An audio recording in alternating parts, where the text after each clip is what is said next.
Hey there folks, so I'm out today at a place called Bradgate Park in Leicestershire, testing out a few changes that we've made to the belly dragger. So I said I'd do an update video once I'd made a few changes, so here it is. Meeting up with a couple of friends, do a bit of driving, test a few things out. So while I'm on my way to meet them, we'll go through the changes. So first of all, it's the tyres. I've moved away from my beloved Louise Champs and I'm now on Proline trenchers in the Predator compound. So far these have been really good, particularly good for rocks. Oh, I'm getting terrible backlight, there we go. Particularly good for rocks, climbing, really like them. They seem to be super grippy. They're probably not good mud tyres, so just bear that in mind. And I've gone through a couple of different foams with them. So I've tried the straightforward Proline foams that come with them, which frankly are pretty terrible. And we've also tried the dual stage foams that come with, or that I bought with my first set of Louise Champs. They were a bit better, but still not great, to be fair. So we're back to the trusty hair bun things. Right, that's a horse track, I can't go that way. Yeah, so we're down to the hair bun, hair donuts, whatever you want to call them, inserts for the tyres, which have been really good in everything else that I've run them in. So I'm pretty pleased to give those a try today. So the other thing that I've changed is I've gone for some high clearance links. They're the Element links, so they should be good. It's a little bit strange, it was a full, it's what I thought was a full set of links, but actually wasn't. So the top link at the front, can't remember the exact size right now, I'll put it in up on the screen, but the top link isn't there in the front link. So I think what they've done is given you a big selection of lower links to use as part of this kit. But on the belly dragger, certainly, don't know about other things, but on the belly dragger, you need that top link to be bent as well. Otherwise the bottom link fouls on it all the time, which was a bit annoying. So I had to kind of bend one of the existing straight links, which wasn't too difficult, to be honest. A vise and a big steel bar did the job quite nicely. So I've now got my own custom top link, but all the rest are high clearance links. Don't come with any rod ends, so just reuse the originals. I'll buy some more if you want. It's all up to you, I guess. So I'll stop chattering now because I'm starting on a fairly steep climb up the hills, and I'm not fit enough to talk and walk like this.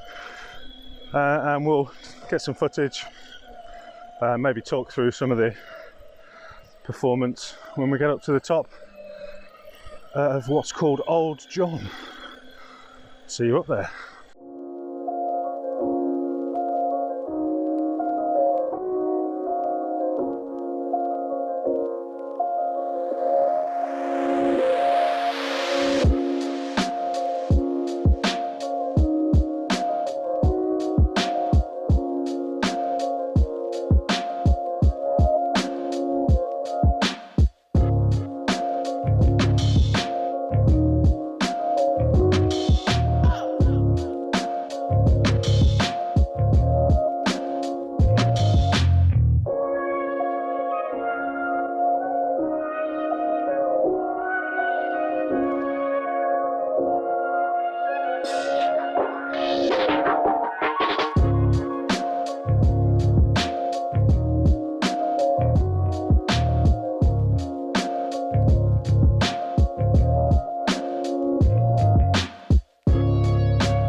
Right, so there we go, we're back home. Apologies for having to do a studio shot at the end, as it were, but the sound didn't record any of the driving footage, which was a bit annoying, but it was my own fault. So how do you think that went? I mean, I thought that was really good. I could definitely tell an improvement with these hair bun foams. The tyres were not folding over so much, but they've still got enough give in them so that the tread can grip. And I've been really impressed with these generally, and especially for the price. You can just throw them in and they're great. They're a bit of a pain to get in place sometimes, but you know, swings and roundabouts, all of that kind of thing. So in general, I'm really impressed with these trencher tyres. They're really good. They're great for rock crawling. As I said, I'm not entirely sure they'd be brilliant for trail work or mud work, but generally, you know, the places that I'm likely to take it, I think they're going to be pretty good. And I've always got a set of Louise Champs on hand if we need to get deep down and dirty in the mud, as it were. So really impressed with those. The high clearance links, jury's kind of out a little bit on that one. I think they help in some circumstances. I think they make absolutely no difference in other circumstances. I think the front ones probably don't really do much. It's difficult to see here, really, but the angle of them when the suspension's compressed a little bit actually creates a bit of a ridge. Let's see if I can do it with that. It creates a bit of a ridge just underneath, which becomes a little bit of a pain. So just here, where the links go into the chassis, there's sort of a bit of a ridge there then that you have to kind of pull yourself over. That would have been the same with the straight links, I think. But I'm not. So the jury's out a little bit on that.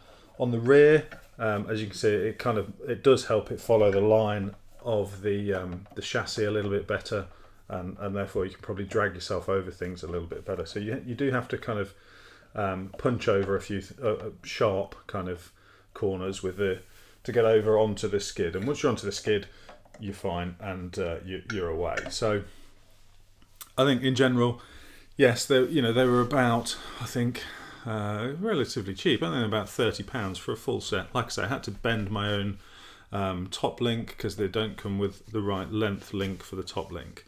But other than that, they were pretty straightforward to install. Same as any other links, really. It's just like building a straight link. Yeah, so pretty pleased, really, overall. I mean, the footage, I think, speaks for itself. This thing's as capable as I need it to be, I think, at this stage. So I'm not planning on doing anything more to it at this point in time. In fact, there's a new truck sitting over there on the other side of the room that we're going to do some videos on fairly soon. So stay tuned for those. For this one, though, I think that's it for now. I'm really pleased with it. I love the way it drives. My friends that I was out driving with are starting to hang their nose over them a little bit and say, well, I wouldn't mind a bit more of a dedicated crawler, which is great.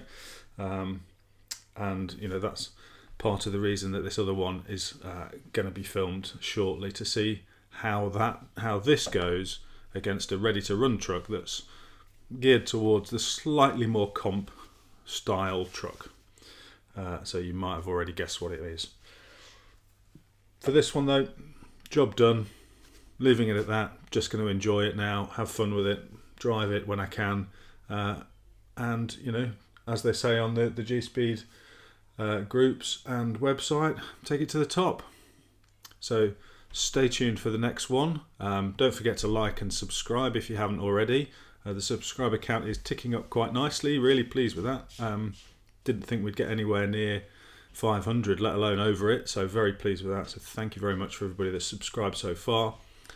Don't forget to do that if you want to see some more of this content, and hit the notification bell so you know when it comes out. And we'll hopefully see you on the next one.